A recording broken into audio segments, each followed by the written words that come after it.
Kumusta mga ka-discarded chicks? Welcome back sa ating channel. Meron ka bang moments na tingin mo hindi ka kagwapuan at parang walang chance makabengwit ng magandang babae? Well, sa video natin ngayon ay pag-uusapan natin ang mga solusyon para dyan. Kaya't wala nang paligoy-ligoy pa, tara na at simulan na natin.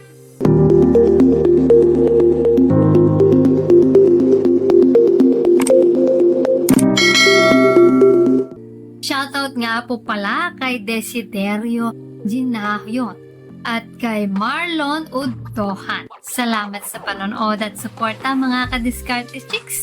So, let's start. Mga guys, madalas sa atin iniisip natin na kailangan gwapo ka para magustuhan ng magagandang babae. Kaya minsan, nawawalan na tayo ng gana o confidence kapag hindi tayo gaano kagwapuhan. Pero alam nyo ba, hindi lang sa looks na kukuha ang atensyon ng babae.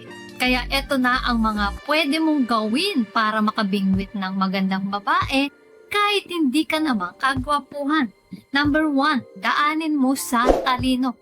Guys, hindi lahat ng babae ay gusto ng gwapong lalaki o hindi naman lahat ay sa itsura lang tumitingin. Actually, napakalaking point sa aming mga babae kapag ang isang lalaki ay matalino. Example, kung nasa kolehiyo ka ngayon, malaking point sa amin ang matalinong classmate na lalaki. So, kaya kung may angking talino ka, ipakita mo sa babae. Paano? Be a sensible person. Kapag may pinag-uusapan kayo, magsalita ka ng may saysay. Hindi yung puro nonsense. Number 2, be physically attractive. Let's face it guys, kapag ang mukha ninyo ang may problema, ay mahirap talagang harapin yan. Pero it's not the end of things. May magagawa ka pa rin. So example, medyo chubby ang katawan mo o payat ka. Mag-enroll ka sa gym and get yourself physically fit. Start jogging. Kung hindi makinis ang mukha mo, punta ka sa dermatologist. Hindi maganda ngipin mo, punta ka sa dentista. Masyadong makapal ang salamin mo at nagbumuka kang nerd sa salamin mo, baka pwede mag-contact lens ka. Any small things na po pwede mong i-improve sa katawan mo, gawin mo na agad para mabawasan ng mga yan. Pero bago tayo magpatuloy, kung hindi ka pa nakakapag-subscribe, baka naman i-hit mo ng subscribe button. Now na. Now na. Number 3, be successful. Kung hindi ka na nga gwapo tapos hindi ka pa successful sa career mo, nako, talagang may problema ka nga. So, papaano ang dapat mong gawin? Dapat simulan mo nang i-improve ang career mo. Magsumikap ka na magkaroon ng promotion sa trabaho mo. Kung dating kagawad ka, ay subukan mong maging kapitan. Basta i-improve mo, nang i-improve ang career mo.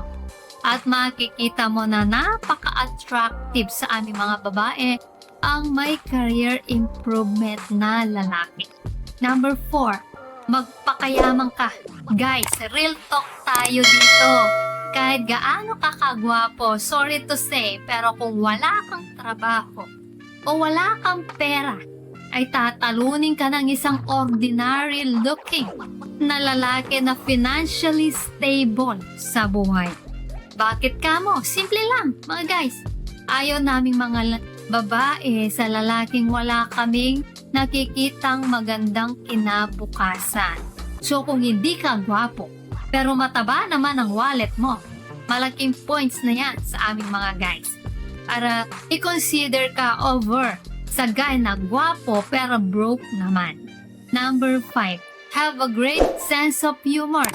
Eto guys, kung ma-develop mo ang personality mo na meron kang great sense of humor, yung magaling kang magpatawa at walang boring moments with you, then added bonus points talaga yan para sa iyo. Isa kasi yan sa kahinaan naming mga babae kapag napapatawa kami ng isang lalaki.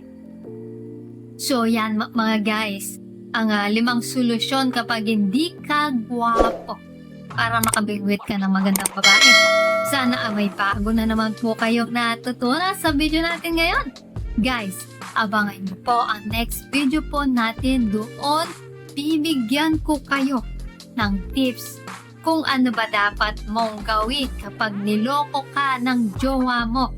Kaya abangan niyo po yan. Please comment down below ang inyong mga reactions sa ating video ngayon. At kung may gusto po kayong i-share or may mga karanasan bago ba kayo na gusto nyong i-share or itanong, comment nyo lang po sa comment section. Kung nagustuhan nyo po ang video na ito, ay huwag kalimutang mag-like, share, and subscribe para sa iba pang useful na content tulad nito.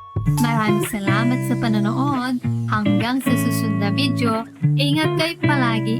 Let's spread love.